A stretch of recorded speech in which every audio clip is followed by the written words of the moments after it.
जयकारा वीर बजरंगे, जयकारा वीर बजरंगे, सियावर रामचंद्र भगवान की जय श्री राम। हेलो दोस्तों जय श्री राम जय श्री राम जय श्री राम। दोस्तों आपका बहुत बहुत स्वागत है मेरे channel Rohit Singla official channel पर। दोस्तों यह जो आप देख रहे हैं, दोस्तों आपको शायद पता होगा कि मैंने एक पहले वीडियो बनाई थी प्रभु श्री राम की अयोध्या नगरी से, रामलला की अयोध्या नगरी से निमंत्रण पत्र आया था। अक्षत आए थे बिलासपुर रघुनाथ मंदिर में जिनकी पूजा की गई थी। दोस्तों आज उसी अक्षत को वितरण करने के लिए गांव-गांव घर-घर दोस्तों उसके लिए एक बैठक का आयोजन किया गया है। तो दोस्तों बने रहिएगा वीडियो में। अगर वीडियो अच्छी लगे तो कृपया वीडियो को लाइक कीजिएगा, ज़्यादा से ज़्यादा शेयर कीजिएगा। दोस्तों अगर आप चैनल पर पहली बार हैं तो कृपया दोस्तों हमारे चैनल को सब्सक्राइब जरूर कीजिए। दोस्तों यहाँ पर जितने भी राम भक्त आए हैं सब ने प्रभु श्री राम के अक्षत को घर घर वितरण करने की जिम्मेवारी ली है। तो दोस्तों बने रहिएगा वीडियो में। दोस्तों आइए चलिए देखते हैं। आप जगाधरी जिला के नगर सेवा प्रमुख हैं, बाल्यकाल से स्वयंसेवक हैं और अपने इस प्राण प्रतिष्ठा महासंपर्क अभियान के जिला के सह संयोजक हैं। श्रीमान संजीव जी अपने जिला जगाधरी के ग्राम विकास प्रमुख हैं और इस महासंपर्क अभियान में अपने खंड के पालक के नाते दायित्व का निर्वहन कर रहे हैं। श्रीमान देवेंद्र जी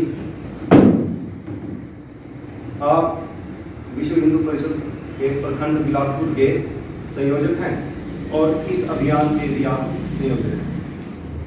श्रीमान चमन जी आप अपने इस खंड बिलासपुर के खंड कार्यवाह हैं और अपने इस प्राण प्रतिष्ठा अभियान के खंड के सह संयोजक हैं। श्रीमान सतीश टुडू जी आप मिशन कृपा समिति के सदस्य हैं और इस अभियान के सह संयोजक के नाते दायित्व निर्वहन कर रहे हैं। श्रीमती सीमा सिंगला जी अपने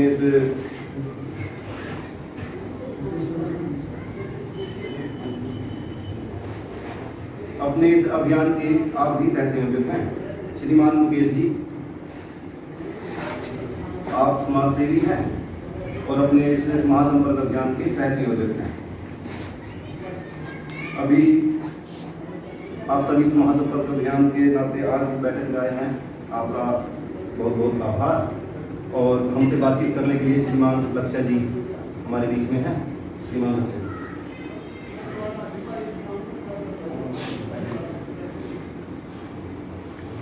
एक बार जिसके पास मोबाइल है तो मोबाइल बाहर निकालिए। मोबाइल की सेटिंग में जाकर मोबाइल को अपने वाइब्रेशन मोड पर या डोंट डिस्टर्ब पर डाल देंगे तो बहुत अच्छा रहेगा, ताकि जो महत्वपूर्ण बात हम करना चाह रहे हैं उस बात में कहीं भी करना पड़े। आज हम सबको ज्ञात है कि हम किस कार्यक्रम के निमित्त यहाँ एकत्र हुए हैं। कोई ऐसा कार्यकर्ता जिसको नहीं पता कि हम यहाँ क्यों आए हैं, तो संजीव जी ने फोन किया था या चमन जी ने फोन किया था इसलिए आ गया हूँ, लेकिन मुझे पता नहीं ऐसा कोई है क्या? नहीं, यानी कि सबको पता है, तो फिर ज्यादा कोई इधर उधर जाने की जरूरत नहीं है। तो सीधे सीधे जो है मुद्दे पर आते हैं। आप सबको ध्यान होगा कि भारत आस्थाओं का एक केंद्र है और भारत की तीन आस्थाएं, हमारे तीन देवता जो हमारे रोम रोम में वास करते हैं, भगवान राम, भगवान शिव और भगवान कृष्ण। इन तीनों की सबसे ज्यादा उपासना होती है। इनके बाद अगर किसी की उपासना होती है तो हनुमान जी की उपासना होती है।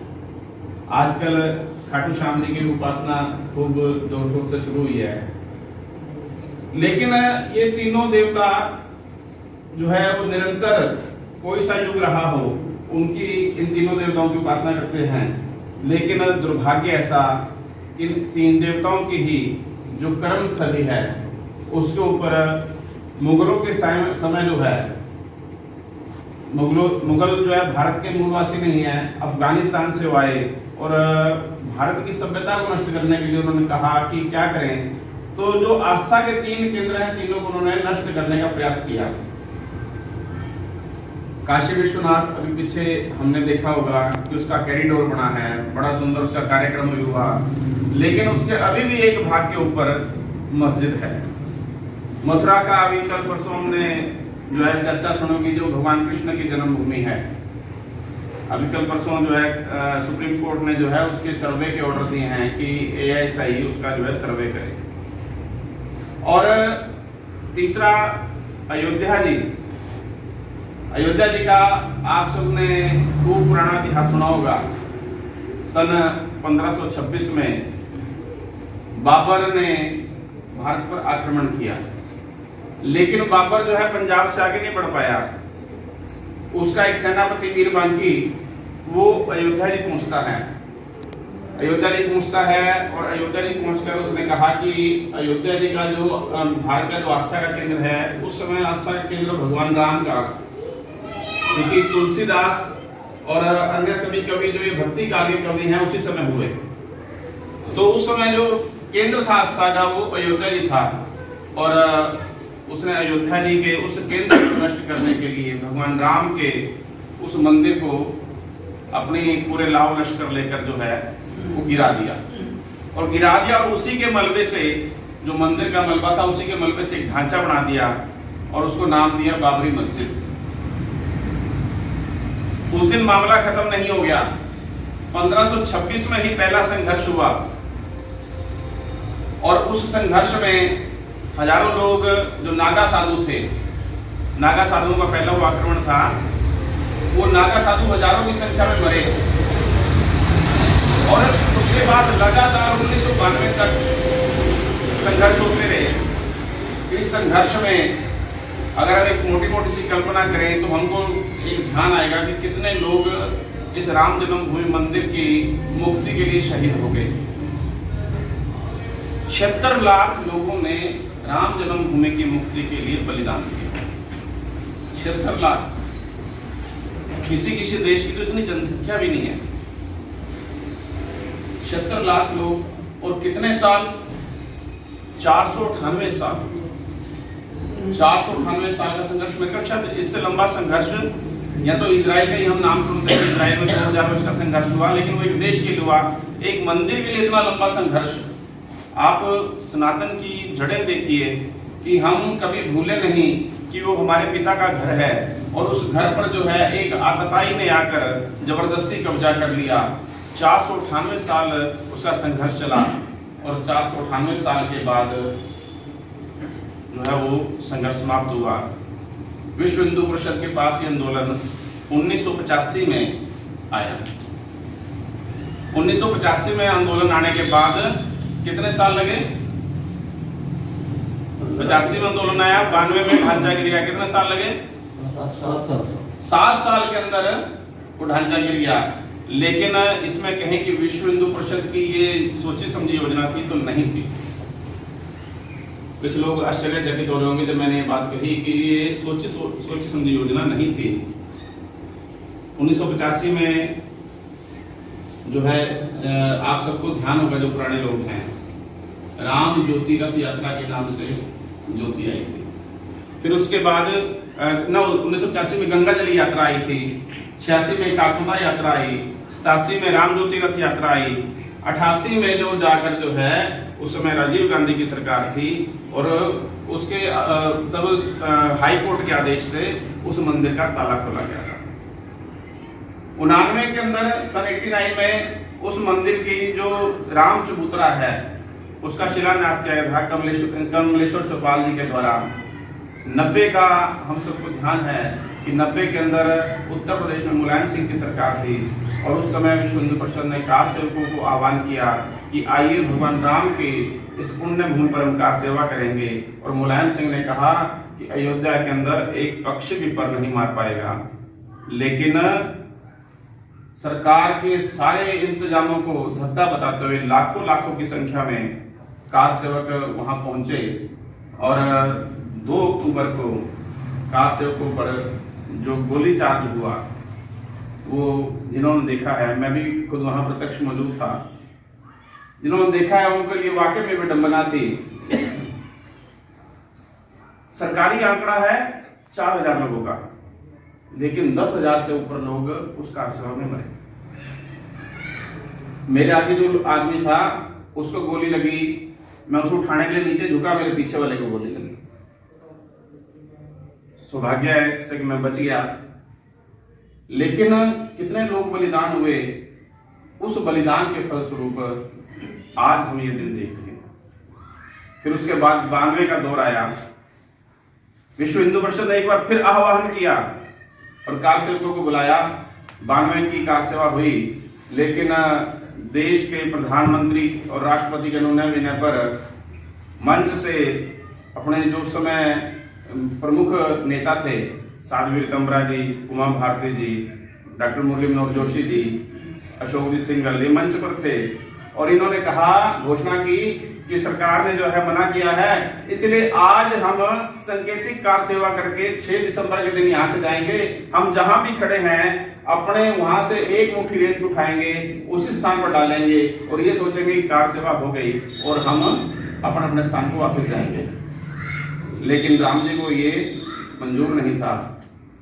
उस दिन हुआ क्या कि एक राम दीवार थी, राम दीवार के ऊपर कुछ लोग बड़े खिन मन से बैठे हुए थे कि हम बार बार आते हैं और हमें कार सेवा का मौका नहीं मिलता। उनमें से जगाधरी के भी कुछ लोग वहां उस दीवार के ऊपर बैठे हुए थे। एक विपिन जी थे, उनका स्वर्गवास हो गया। तो विपिन जी बैठे हुए थे, पुलिस वालों ने उनको डंडा मारा कि दीवार से नीचे उतर। जो पीएससी पुलिस थी वो अंदर थी परिसर के, ये दीवार के ऊपर बाहर बैठे हुए थे। तो विपिन जी ने उस पुलिस वाले को गाली दे दी। उस पुलिस वाले ने विपिन जी को नीचे खींच लिया, वो गिरे। अब गिरे तो पुलिस वाला उनको मारने लगा। विपिन जी ने उसका डंडा पकड़ के उस पुलिस वाले की पिटाई हुई। जब उस पुलिस वाले की पिटाई हुई तो 15-20 पुलिस वाले अपने साथी को पिटते हुए देखकर उनकी तरफ आए। अब जब आए तो अब इधर राम द्वार के ऊपर उस समय हजारों की संख्या में कार सेवक बैठे हुए थे। उन्होंने देखा कि हमारा जो है साथी पिट रहा है। ये सब लोग अंदर कूदने शुरू हुए। तो जो दीवार के ऊपर बैठे थे ये लोग अंदर कूद रहे थे, लेकिन जो बाहर खड़े थे इनको लगा पता नहीं क्या हुआ है। इनको पता नहीं क्या हुआ कि लोग अंदर क्यों कूद रहे हैं। सब लोग जो है उस राम दीवार से अंदर कूदने शुरू हुए। 2000, 4000, 10,000, लाखों लोग जो है, उस दिन 6 लाख लोग जो है अयोध्या जी में थे। लाखों लोग उसके अंदर जब कूदे तो उन पुलिस वालों की जो है हौसले पस्त हो गए। वो वहां से दौड़ दौड़े तो किधर दौड़े, वो जो ढांचा था, विवाद ढांचा में उस तरफ दौड़े और उसके बाद किसी को कुछ नहीं पता कि कार सेवा कब और कैसे आरंभ हो गई।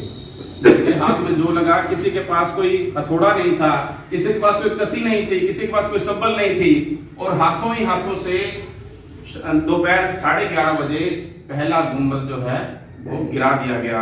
उसके 1 घंटे के बाद दूसरा और उसके 1 घंटे के बाद तीसरा गुंबद वो गिर गया। इतना ही गिरा नहीं तो रात को 10:30 बजे तक वहां जो मलबा पड़ा हुआ था वो मलबा भी कार सेवकों ने वहां से पंक्तियां बनाकर जो है सरयू जी में समाहित कर दिया। और बाद में रिपोर्ट आई कि कार सेवकों ने तो वहां से 3-3 फुट गहरी मिट्टी तक खोद दी। आप ये समझिए कितना समर्थ होगा कि बिना किसी औजार के इतना बड़ा काम हो गया। तो ये काम क्या हम लोगों ने किया? नहीं, ये प्रेरणा थी ईश्वर की शक्ति थी। हनुमान जी खुद इस काम को करवा रहे थे। मैं आज कई बार सोचता हूँ, कई बार रात को लेटे हुए मैं ध्यान करता हूँ कि वो 35-40 फुट का गोल गुंबद जो नीचे से ऐसे था, ऊपर से ऐसे था, कलश की तरह वो गुंबद था, उसके ऊपर चढ़ा कैसे गया होगा? मैं खुद चढ़ा था तो उस पर मैं चढ़ कैसे सकता हूँ? आज मुझे सोचकर हैरानी होती है कि उस पर चढ़ने के लिए कोई सीढ़ी नहीं थी, फिर चढ़ा कैसे गया?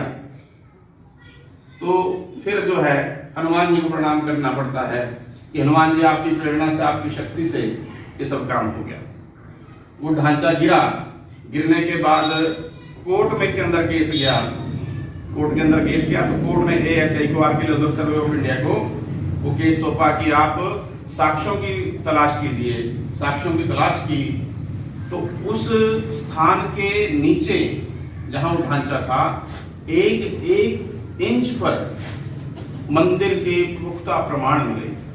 हम जिस सीढ़ी से चढ़कर जाते थे रामलला के दर्शन करने के लिए, उस सीढ़ी पर कसौटी की बनी हुई हनुमान जी की लेटी हुई प्रतिमा बिछाई गई थी। बड़ा दुख हुआ वो सुनकर कि हम इस सीढ़ी के ऊपर पैर रखते जाते थे। और सीता रसोई की जो सीढ़ी थी, उस सीढ़ी के नीचे भगवान राम की प्रतिमा बिछी हुई थी। हमने अनजाने में पता नहीं कितने पाप किए हैं, लेकिन उन कार सेवकों के बलिदान स्वरूप 76 लाख कार सेवक इस 498 साल के इतिहास में बलिदान हुए। और आप सबकी प्रेरणा से, आप सबके सहयोग से आज भव्य राम मंदिर बनकर तैयार है। अभी 2 वर्ष पहले आप लोगों ने एक एक घर गए और भगवान राम के मंदिर के लिए आपने एक एक घर से कुछ ना कुछ सहायता राशि मांगी। उस समय देश के प्रतिष्ठित घरानों में उन्होंने विश्व हिंदू परिषद के सामने प्रस्ताव रखा कि मंदिर हम अकेले बनवा देते हैं, आप क्यों इतनी मेहनत करते हो, इतना पैसा इकट्ठा क्यों करते हो। लेकिन विश्व हिंदू परिषद ने कहा कि ये भगवान राम का मंदिर है, उसके हर पुत्र का, हर बेटी का हिस्सा इसमें होना चाहिए। इसलिए हर पुत्र और हर बेटी के पास आप लोग गए और किसी से आपने 100, किसी से 200, किसी से 2000, किसी से 10,000, ऐसे करके आपने वो जो है राशि इकट्ठी की। और राशि इकट्ठी करके जब आपने भेजी तो हरियाणा से 65 करोड़ रुपया अयोध्या जी में गया। पूरे देश से 3200 करोड़ रुपया अयोध्या जी में गया, जिससे वो 100 एकड़ के परिसर में भगवान राम का मंदिर तैयार हो रहा है। अभी 3.77 एकड़ में जो है वो मंदिर लगभग बन गया है, जो उसका भूतल है वो बन गया है। अभी प्रथम तल और द्वितीय तल का भी काम होना बाकी है। इसके अलावा 18 मंदिर वहां और बनने हैं। मंदिर की 32 सीढ़ियां हैं, 16.5 फुट ऊंचा जो है वो भूतल का फर्श है। मंदिर के 40 दरवाजे हैं और मंदिर का जो बेस है वो सूर्य की किरणों के आकार का है। हम सब सोशल मीडिया पे सब चीजें देख ही रहे हैं। मंदिर बनकर तैयार हो गया। अब जब किसी के घर में मुहूर्त होता है तो वो अपने जो सबसे नजदीकी लोग होते हैं उनको अपने घर के मुहूर्त पर बुलाता है। हम सब भगवान राम की संतानें हैं। भगवान राम ने हमको वो निमंत्रण भेजा है कि आप आइए और इस महापर्व में शामिल होइए। तो वो निमंत्रण कैसे आया है? हम अगर कुछ समय आजकल व्हाट्सएप पर निमंत्रण आने लग गए हैं, उसे कहते हैं ई कार्ड। आते हैं ना जी, क्यों जी? तो उसे कहते हैं ई कार्ड। लेकिन अब से पहले क्या होता था, कार्ड छपा हुआ आता था, साथ में कोई व्यक्ति कहने के लिए आता था, और उससे भी पीछे चले जाएं तो कार्ड भी नहीं आता था। एक उसके ऊपर, कागज के ऊपर हल्दी और उसके चावल लगाकर वो भेज दिए जाते थे।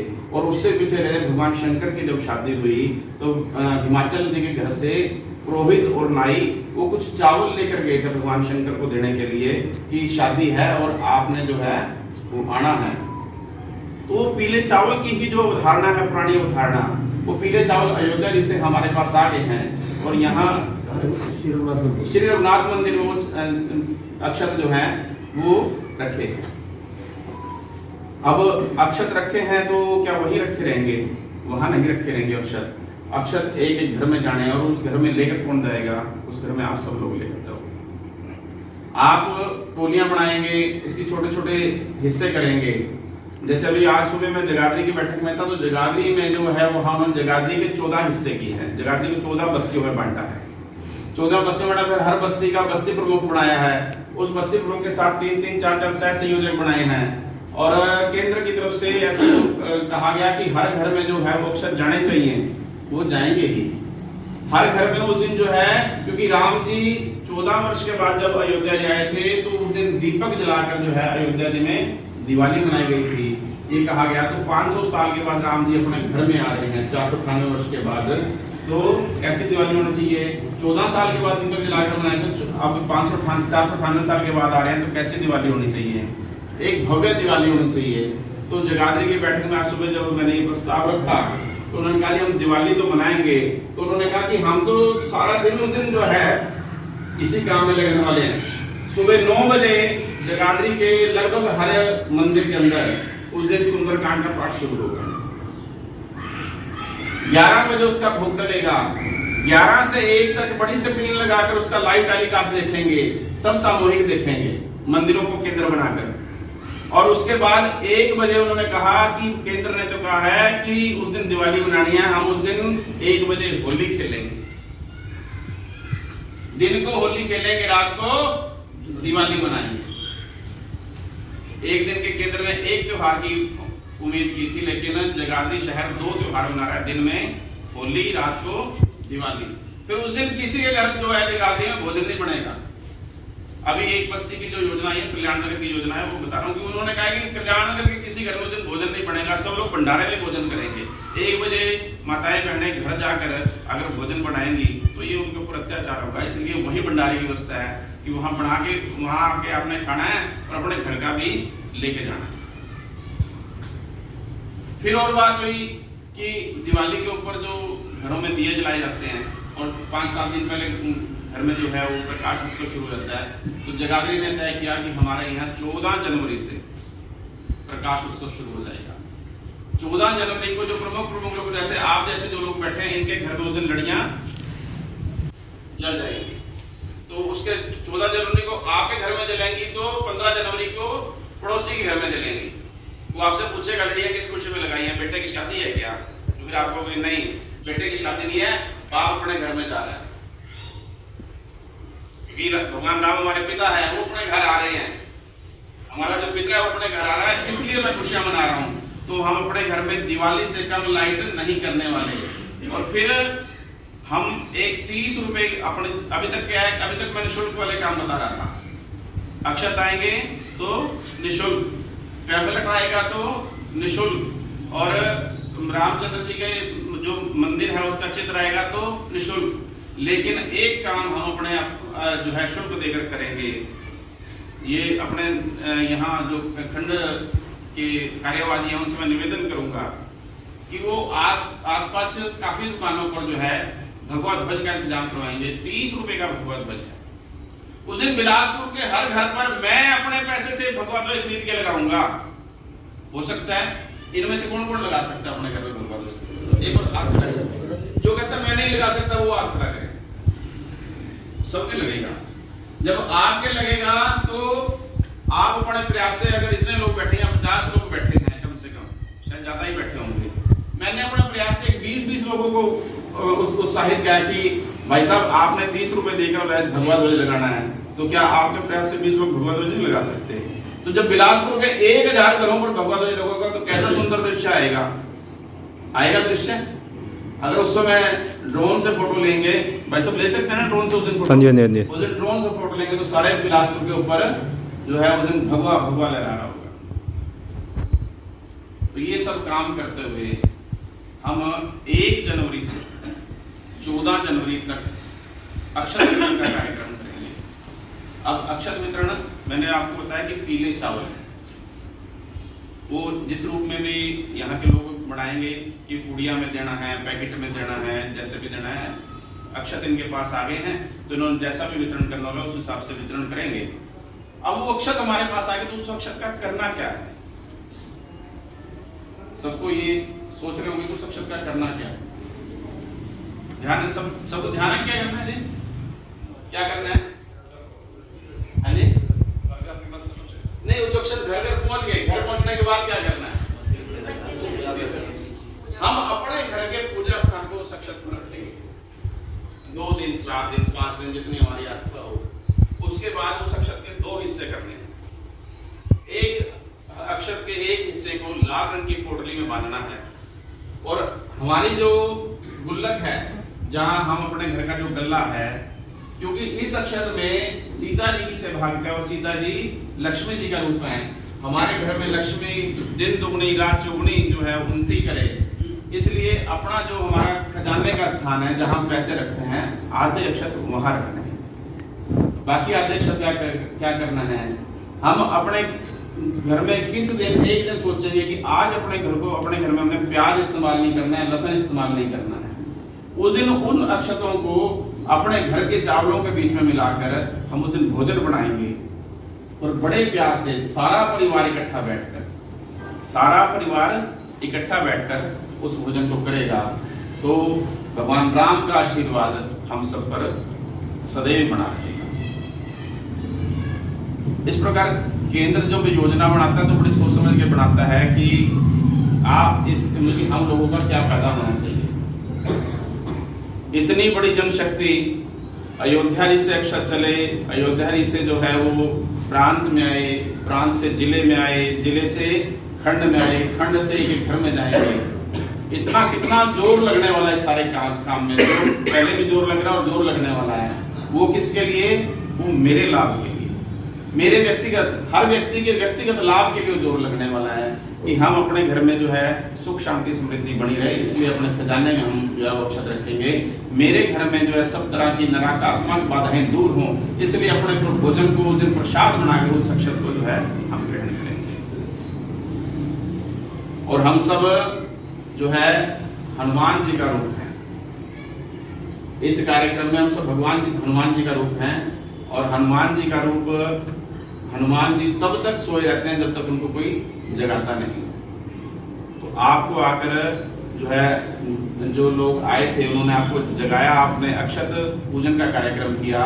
और आप सुनते ही वो आता है हनुमान उसमें सुंदरकांड में, उससे पहले जो अरण्य कांड है उसमें दोहा आता है, राम काज लगी तब उतारा। जामवंत जी कह हनुमान जी को कह रहे हैं, राम काज लगी तब उतारा और सुने ही भाई पर्वताकारा। राम जी, हनुमान जी जो है उनका शरीर पर्वत के समान हो गया, वो खूब गर्व से लंबे चौड़े हो गए और उन्होंने एक ही छलांग में क्या किया, लंका पहुंच गए। लेकिन उस लंका पहुंचने के बीच में अपने पास कई तरह की बाधाएं आई। सबसे पहले मैनाक पर्वत आएगा। सुंदरकांड किसने पढ़ा है? किसने पढ़ा है सुंदरकांड? तो समुद्र जब हनुमान जी पार करते हैं सबसे पहले कौन आता है? मैनाक पर्वत आता है। मैनाक पर्वत सोने का पर्वत है। हमें कई तरह के प्रलोभन आएंगे। आज दुकान पे काम बहुत ज्यादा है, आज ग्राहकी बहुत ज्यादा है, कोई कहेगा मेरे हॉस्पिटल में जो है आज पेशेंट बहुत ज्यादा है, किसी की आड़त पर उस दिन काम ज्यादा हो जाएगा, किसी की ऑफिस में उस दिन जो है बहुत सारे लोग आ जाएंगे और फिर कहेंगे चमन जी यार आज तो आया नहीं जाने का। तो वो मैनाक पर्वत जो है सोने का पर्वत हमको लालच देगा। फिर हमारे सामने जो है सुरसा भी आएगी। और सुरसा हमको जो है भ्रम करने की कोशिश करेगी। क्यों लोग कहेंगे ओ कहाँ यार विपिन जी, तुम तो यार पागल हो, इन कामों में 24 घंटे लगे रहते हो, तो ढंग का काम भी कर लिया करो। तो इस तरह करके लोग भ्रम में डालने की कोशिश करेंगे। और बाद में सबसे बाद सिंगिका भी आएगी। सिंगिका जो है आप जब नहीं तो फिर आपसे लड़ाई भी करेंगे।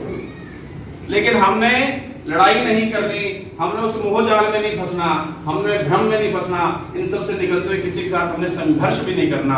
और संघर्ष ना करते हुए कोई जो कहता है वो कहता रहने दो ना, जिससे संघर्ष भी नहीं करना और कहते हुए अपने को ये काम करना है, अपने को अक्षत घर घर पहुंचाने हैं। और सबके यहाँ उस दिन होली और दिवाली मनवानी ही है। ऐसा करके जो है हम इस काम को करेंगे। और मुझे विश्वास है कि बिलासपुर की टीम तो बड़ी सशक्त है और ये काम होने ही वाला है। कितने खंड है इस खंड में? कितने गांव हैं? 67 गांव है। कितने गांव से लोग आए हैं जी? गांव की से भागीदारी कम रही है। गांव से है, गांव से बहुत लोग आए। मंडल रचना है। मंडल कितने हैं? मंडल 7 सातों मंडल से आए हैं। संजीव जी बोल रहे हैं कि मंडल का नाम बोलना है।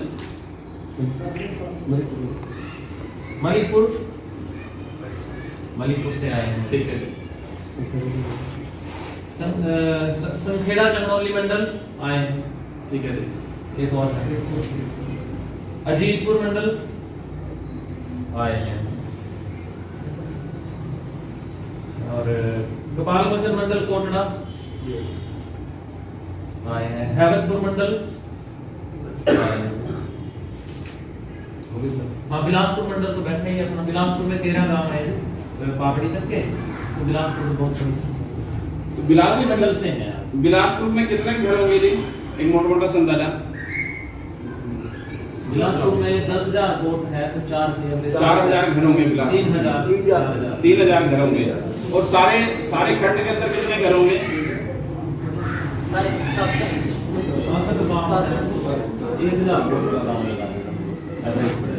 200 घर ही होंगे। हाँ, 200। तो 10,000 घर होगा। तो 12,000 घर वो और 3,000 घर ये, 15,000 घर हमारे बनते हैं। तो 15,000 घरों में पहुंचना हमारे लिए कोई मुश्किल काम नहीं है।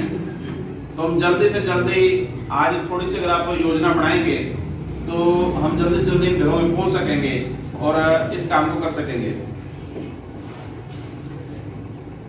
ऐसा एक पैम्फलेट जिसके ऊपर राम मंदिर की सारी जानकारी है, ये भगवान राम का मंदिर का चित्र, ये और साथ में अक्षर, ये हमने सबने घर घर लेकर जाने हैं।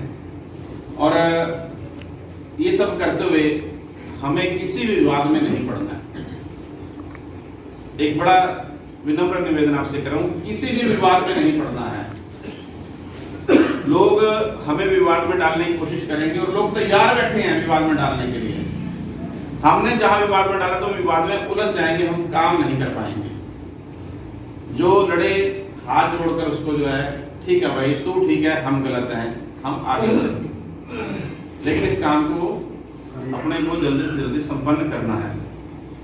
अभी आज उधर प्रतापनगर खंड में परसों की बात है, तो वहां बात हो रही थी एक मंडल की, उनका एक ही दिन के अंदर जो है पूरा मंडल निपटा देंगे, 14 दिन नहीं लगाने वाले, एक ही दिन में कर देंगे। ऐसे जगाधरी की भी आज एक बस्ती की बात हुई, तो एक बस्ती ने कहा हम जो पहला रविवार आएगा उस दिन काम शुरू करेंगे और रविवार को सवेरे 10 बजे काम शुरू करेंगे, शाम को 7 बजे तक काम निपटा देंगे, 14 दिन के चक्कर में नहीं पड़ेंगे। उसके बाद हम प्रकाश उत्सव के चक्कर में पड़ेंगे। तो इसलिए आप सबसे निवेदन कि अच्छी बढ़िया योजना बनाकर बिलासपुर नगर को भी 4-5 भागों में बांटकर, अगर हम 4-5 भागों में बांट देंगे तो मुश्किल है 600 700 घर आएंगे, हम एक ही झटके में निपटा सकते हैं। तो ऐसा करके हम प्रयास करेंगे और ये सब काम बड़ी आसानी से हो जाएगा। आज के लिए मुझे इतना ही कहना है। किसी को कुछ पूछना है इसके बारे में, कुछ संदेह हो कि कैसे होगा तो पूछ सकते हैं।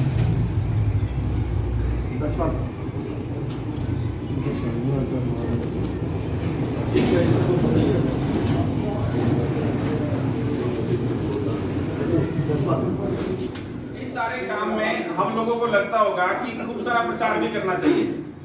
दाताराम जी हम सबको लगता है खूब सारा प्रचार करना चाहिए, लोगों को पता चलना चाहिए कि काम हो रहा है।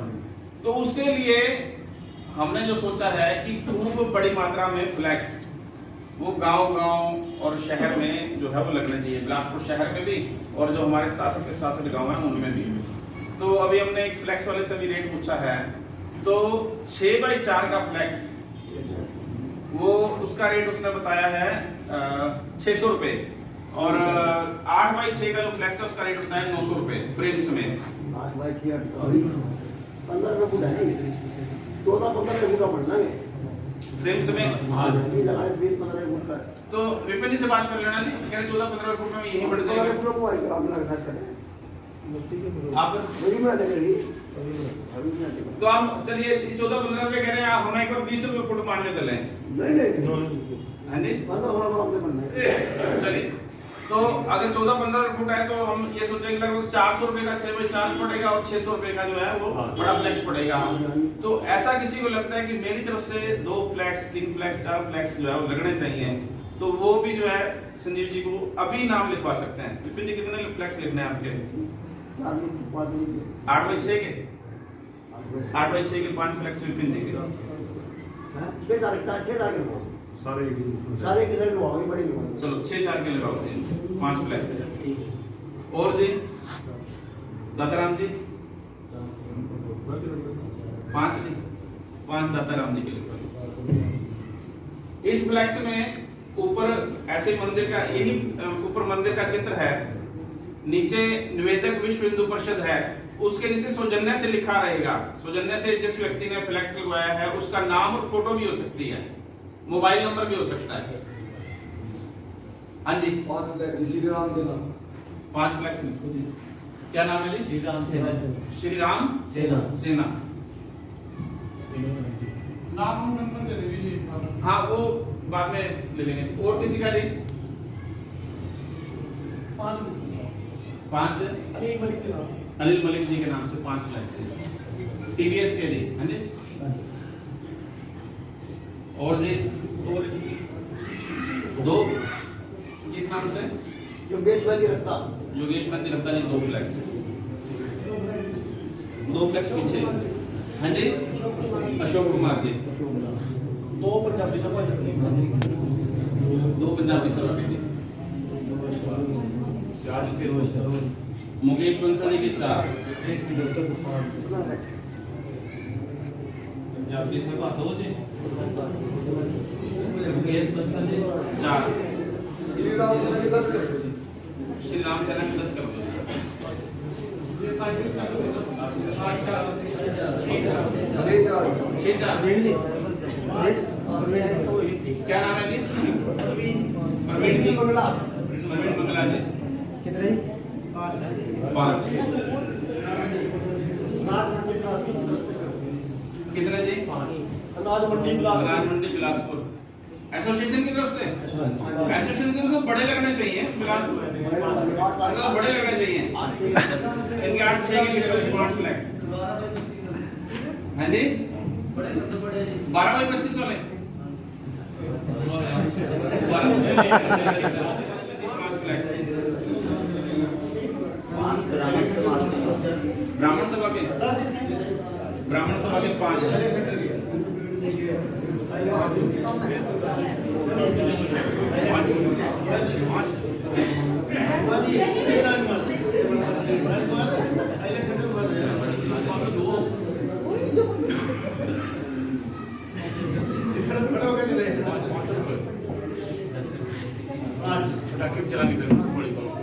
पांच किसके जी?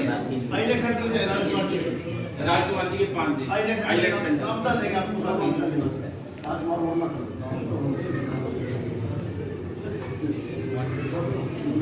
सिर्फ जगाधरी बिलासपुर नगर में नहीं लगाने हैं, आसपास गांव में भी लगाने हैं।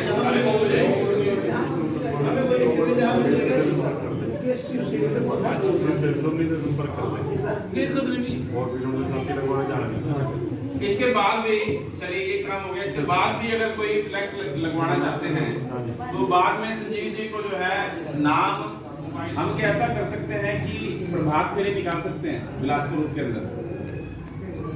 ये वर्ग पुरुष वर्ग भी आपके साथ रहेगा, लेकिन बीड़ा आपको उठाना पड़ेगा। निकाल सकते हैं ना? 14 से 21 भी कर सकते हैं, 14 से 21 भी कर सकते हैं। 14 से 21 ठीक है।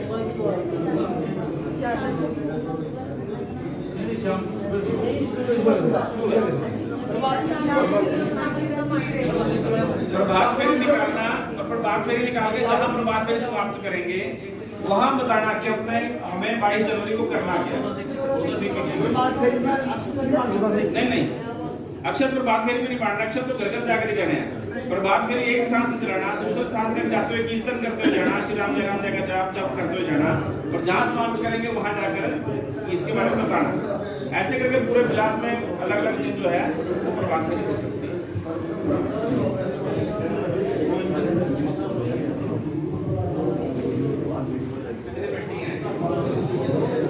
हाँ जी, इधर ध्यान करें।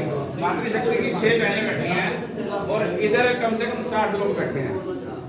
इन 60 में से मैं समझता हूँ कि लगभग 50 की शादी हो चुकी होगी, तो 50 इधर आनी चाहिए तब मातृशक्ति काम कर पाएगी। सभी जो मंडल का केंद्र है, जैसे मलिकपुर है, मलिकपुर मंडल का मलिकपुर गांव है, बेड़तर मंडल का टेरा ब्राह्मणान है, तो जो मंडल का केंद्र है वहाँ पे हम रविवार को अक्षर पहुँचा देंगे, अगले रविवार को।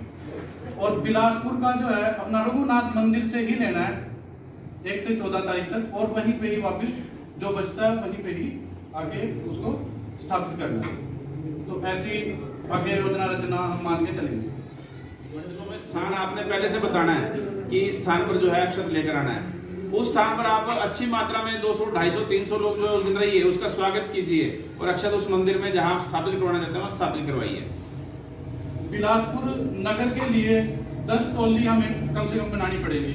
तो वो 10 टोली जो है, एक टोली के जिम्मे एक मोहल्ला या एक वार्ड इस तरह का लगाएंगे, तो वो आगे योजना बना लेंगे। जल्दी बता देंगे आपको सभी को कौन कौन किस किस टोली में रहने वाला है।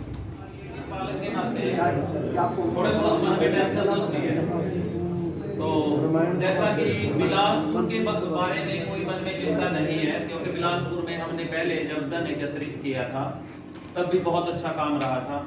और अपने खंड से लगभग 18 लाख कुछ हजार रुपए की कलेक्शन हुई थी, जो हरियाणा प्रांत की 65 करोड़ की थी। तो हमारे खंड से इतनी थी। उस समय सुभाष सर थे यहाँ पे, उन्होंने बहुत जबरदस्त काम किया सुभाष जी को। तो अब इस कार्य के लिए जो अपनी मंडल रचना है, एक बार मैं आपसे चर्चा करनी चाहूंगा जिस पे हमने काम किया हुआ है। जैसे अपना बिलासपुर मंडल है, तो बिलासपुर मंडल में हमने 10 गांव लेकर के काम करने का है। एक तो अपना बिलासपुर जो नगर है, ये काफी बड़ा क्षेत्र है, इसी से ज्यादातर स्वयंसेवक आए हुए हैं या कार्यकर्ता। तो यहाँ की तो इतनी चिंता नहीं है बिलासपुर की। इसमें जो गांव है, एक तो बीर छप्पर, ककड़ौनी, मखौर, खेड़ा, ब्राह्मणान, मारवा, खुर्द, रसूलपुर, ज्ञानेवाड़ा, शेखपुर और आमवाड़ा। ये इस पूरे मंडल की रचना बनाई हुई है, यानी यहाँ के लोग इस बारे में भी चिंता रखें सभी। दूसरी रचना है चंगनौली मंडल की। इसमें महमूदपुर, फेरूवाड़ा, चंगनौली, सलेमपुर, बांगर, शाहपुर, बुटेड़ी और संखेड़ा। जो संखेड़ा से भी आए हैं स्वयंसेवक, मैंने फोन किया था जैसा कि, तो ये अपने 7 गांव का मंडल है। तो इसकी चिंता भी हम साथ साथ, अगर किसी का कहीं संबंध है तो मेरे को जरूर फोन करें कि उस गांव में मेरा वो संबंध है, कि आप जाके उससे बात करें। मेरा फोन भी आप नोट करें ताकि आप मेरे को काम करने में आसानी रहे। 94 168 92 237, ये मेरा नंबर है। आप बात जरूर करें कि उस गांव में मेरे को, कई बार ऐसा है कि मेरे को तो 67 के 67 गांव में सब में काम हो, ये चिंता है। तो मैं आपसे इस बारे में संपर्क भी करूंगा। आपका कोई कहीं संपर्क है तो वो भी बताएं। तीसरा है अपना बेड़थल मंडल। बेड़थल मंडल में 11 गांव लिए गए हैं। बेड़थल, छोटी पाबड़ी, जुड्डा जाटान, जुड्डा शेखान, टेहा ब्राह्मणान, टेही, तारणवाड़ा, चाऊवाड़ा, रामखेड़ी, पीरूवाड़ा और चंदाखेड़ी। यानी चंदाखेड़ी से उधर की ये पूरी बेल्ट को बेड़थल मंडल की रचना में डाला गया है। आगे अजीतपुर मंडल है, इसमें कुल 12 गांव हैं। वहां पर संघ की दृष्टि से अपना ठीक काम है पूरे मंडल में। इसमें है कपूरी कला, कपूरी खुर्द, सिंहपुरा, मुंडा खेड़ा, फकीर माजरा, मलिक रायपुर, बूटगढ़, फतेहगढ़ तुम्बी, अजीजपुर कला, अजीजपुर खुर्द, रामगढ़ माजरा और मारवा कला। ठीक है। अगला जो मंडल है अपना, वो है मलिकपुर बांगर मंडल। इस मंडल का पिछली बार भी अपना सारे गांव कवर हुए थे सिलेक्शन में। कोई गांव ऐसा नहीं था जहां से हमारे पास इसमें राम मंदिर वाले कलेक्शन में ना आई हो। तो ये है मलिकपुर बांगर, रुकाली, चौराही, अरतोल, उड़ेवाड़ा, जटपुरा, धर्मकोट, दरियापुर। अगला मंडल है अपना कोटड़ा मंडल, और इसमें है कपाल मोचन, मिलक खास, भवानीपुर, आहड़वाड़ा, कोटड़ा खास, मोड़ी, अराइयावाड़ा और मछरौली। एक जो हैबतपुर मंडल है, इसके गांव है। हैबतपुर मंडल में भी अपना बहुत अच्छा काम रहा था पिछली बार भी। चहाड़वाड़ा, मानकपुर, उद्दमगढ़, मलिकपुर, आमवाड़ा, महेश्वरी, पेंसल, नवाशहर, हैबतपुर खेड़ा और डलोर। इस तरह से ये कुल 67 गांव की रचना बनाई हुई है, और जिसमें बिलासपुर एक नगर जैसा गांव है, बड़ा गांव। तो अपनी इच्छा ये है कि सब गांव में कुछ ना कुछ कार्यक्रम हो जाए। तो उसी के मद्देनजर आप मेरा फोन भी नोट करें, और मैं आपसे पूछता रहूंगा कि आपका यहाँ किसी गांव में संपर्क है, तो ताकि हमें काम करने में आसानी हो। ठीक है जी, नंबर एक दोबारा बताओ। हाँ, नंबर नोट कर ले। मोबाइल निकालने दो। हाँ, मोबाइल पे नोट कर लें। 94 168 92 237। नाम भी नोट करिए, संजीव कुमार। संजीव नाम है। राम के नाम का कहिए।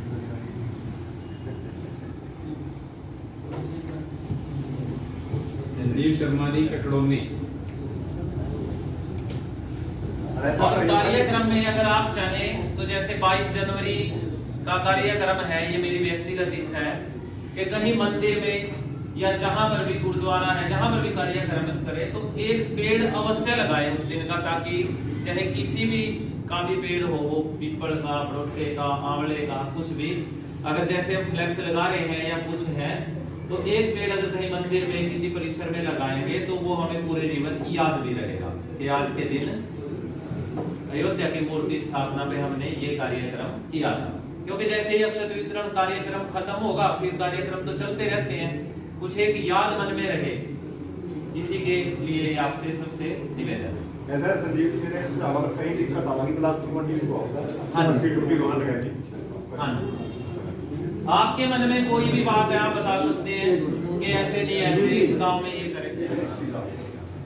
ये आप सभी यहाँ पे बिलासपुर के जितने भी मौजूदा से लोग हैं सभी यहाँ पे आज मौजूद हैं। तो हमारे बिलासपुर में क्योंकि हमारी एक इच्छा है कि जब हम अक्षत बांटेंगे तो हम सबके घरों में न्योता 22 तारीख का उसी दिन देंगे। साथ के साथ भी हम 22 को ये प्रोग्राम कर रहे हैं या ये है, तो जितने लोग आज यहाँ पे मौजूद हैं दोबारा नहीं हो पाएंगे ऐसे भी, हर एक इंसान यहाँ पे ऐसे मौजूद। तो आप सभी के सलाह मशवरे से कि 22 तारीख को क्या क्या प्रोग्राम करने की इच्छा है, भंडारा करने की इच्छा है, कुछ प्रसाद बांटने की इच्छा है, या क्या करने की इच्छा है। अभी कार्यक्रम का स्वरूप मैंने आपको बताया कि जगाधरी में एक बस्ती ने तय किया कि हम दिन में जो है सुबह सुंदरकांड का पाठ करेंगे 9 से 11 तक, 11 से 1 तक जो है वो एलईडी पर जो है वो लाइव टेलीकास्ट देखेंगे इकट्ठे बैठकर। आएगा हमारे घर भी, सबके घरों में भी आएगा, लेकिन हम इकट्ठे बैठकर देखेंगे। बाद में 1 से 2 बजे तक महिला और पुरुष अलग अलग होली खेलेंगे, उस दिन गुलाल की वहां व्यवस्था रहेगी, वो होली खेलेंगे। और उसके बाद जो है भंडारा करेंगे। उस दिन किसी घर जो है उस बस्ती में रोटी नहीं बनने वाली, सब भोजन वहीं करेंगे। तो ऐसे करके ये आपसे पूछ रहे हैं कि हम भी बिलासपुर के अंदर बड़े से बड़ा कार्यक्रम, क्योंकि बिलासपुर की परंपरा रही है, पीछे खाटू श्याम जी का कार्यक्रम हुआ तो अद्वितीय पूरे हरियाणा में ऐसा कार्यक्रम नहीं हुआ। तो बिलासपुर की परंपरा रही है कि छोटा काम नहीं करता बिलासपुर, बहुत बड़ा काम करता है।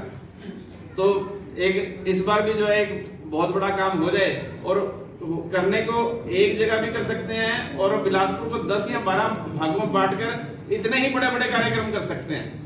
एक कार्यक्रम, एक ही कार्यक्रम करवाएंगे।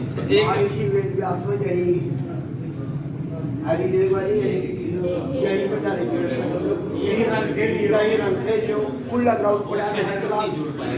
जैसे शहर हमारा शिफ्टिंग में जैसे जिस जगह हमारी साइक्लोन के टाइम पे टेंट लगा था जो वो सड़क से भी छट गया, वहाँ भंडारा तो यहीं पे कर लेंगे जी। जो हमारा उत्सव है जो हमने वहाँ पे 2-3 घंटे मनाना है, वो हमारी इच्छा है कि हम शिव चौक पे ही मनाएंगे। जय श्री राम, जय श्री राम। जैसा ये मुकुंद जी ने बताया है कि यहाँ कोई अच्छा प्रोग्राम होना चाहिए 21-22 तारीख में। तो एक प्रोग्राम थोड़ा सा सोचा था भाई 21 तारीख को यहाँ सुबह को रामायण का पाठ शुरू करा जाए, 22 तारीख को उसको सुबह को भोग पड़ जाएगा 10 बजे, और 10 से 11 बीच में हमारे जो भी यहाँ आएंगे वो थोड़ा कीर्तन कर लेंगे। 11 से 1 एलईडी लगा के जो है सब प्राण प्रतिष्ठा प्रोग्राम दिखा देंगे। उसके बाद प्रसाद वितरण हो जाएगा, भंडारा जैसे। बाकी आपकी सब रहे जैसे सबकी रहे वैसे नहीं अच्छा है। इसमें रामायण पाठ भी हो गया, कीर्तन भी हो गया, एलईडी पे प्रोग्राम आ गया और भंडारा भी होगा। सारा प्रोग्राम यही होगा वेद व्यास प्रोग्राम में।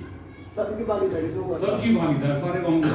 उससे पहले तो बात तरीका है ये, तो बात से पहले बात हो जाएगी 15 से 15 से जैसे 15 से प्रभात करेगा। बोलो जय श्री राम। सभी ने इस प्रोग्राम में बढ़ के भागना है। रामायण पाठ में पूरे निश्चित कर जाएंगे, कितने घंटे कितने मिलेंगे, और सारा आपका 24 घंटे का पाठ होगा।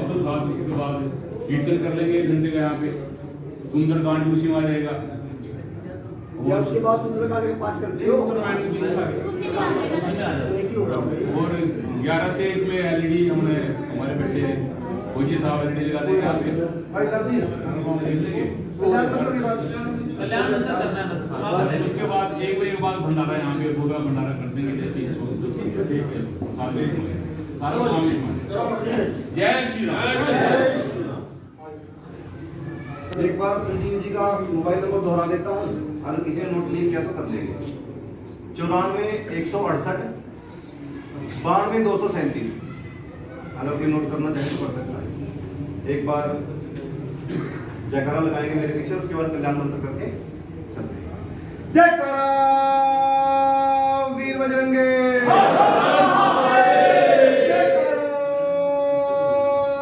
वीर बजरंगे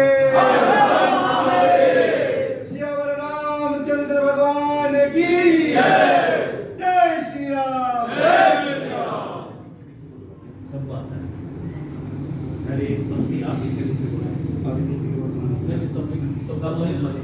ठीक है जी। कल्याण मंत्र पीछे दोहराएंगे जी। कमर सीधी, आंखें बंद।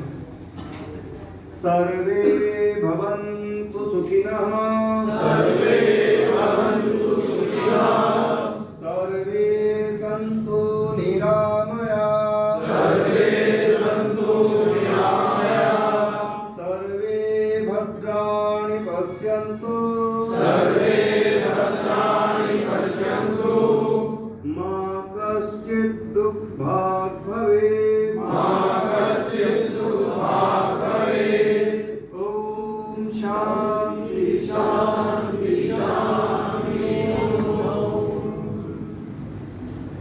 सभी राम भक्तों का बहुत बहुत शुक्रिया इतना कीमती समय देने के लिए। दोस्तों अगर वीडियो अच्छी लगे तो कृपया वीडियो को लाइक कीजिएगा, चैनल पर जय श्री राम का कमेंट जरूर कीजिएगा। दोस्तों इस वीडियो को ज़्यादा से ज़्यादा शेयर कीजिएगा।